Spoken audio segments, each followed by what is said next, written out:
आइए सुनते हैं शेर, लोमड़ी और भिक्षु की कहानी।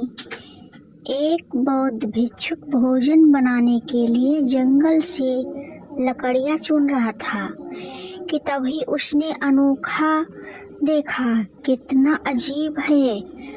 उसने बिना पैरों की लोमड़ी को देखते हुए मन ही मन सोचा, आखिर इस हालत में ये जिंदा कैसे है। उसे आश्चर्य हुआ और ऊपर से ये बिल्कुल स्वस्थ है।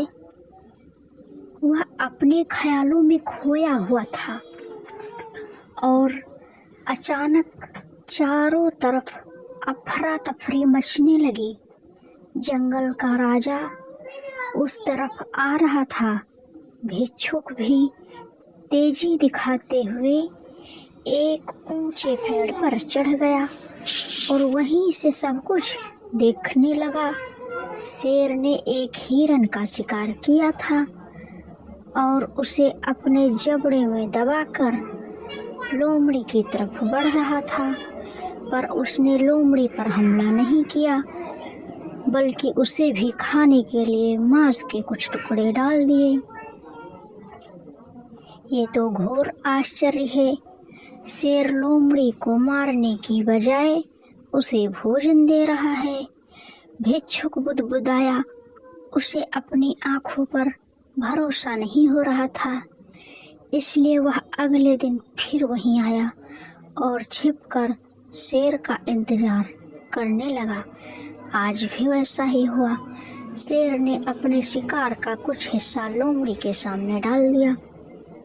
यह भगवान के होने का प्रमाण है, भिक्षुक ने अपने आप से कहा।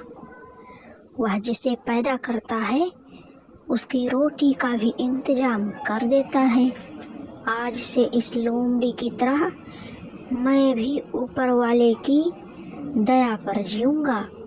ईश्वर मेरे भी भोजन की व्यवस्था करेगा।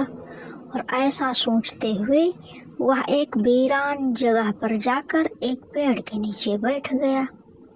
पहला दिन बीता, पर कोई वहां नहीं आया। दूसरा भी दिन बीता। कुछ लोग उधर से गुजर गए, पर भिक्षुक की तरफ किसी ने ध्यान नहीं दिया।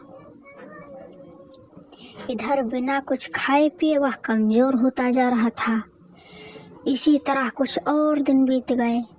अब तो उसकी रही सही ताकत भी खत्म हो गई।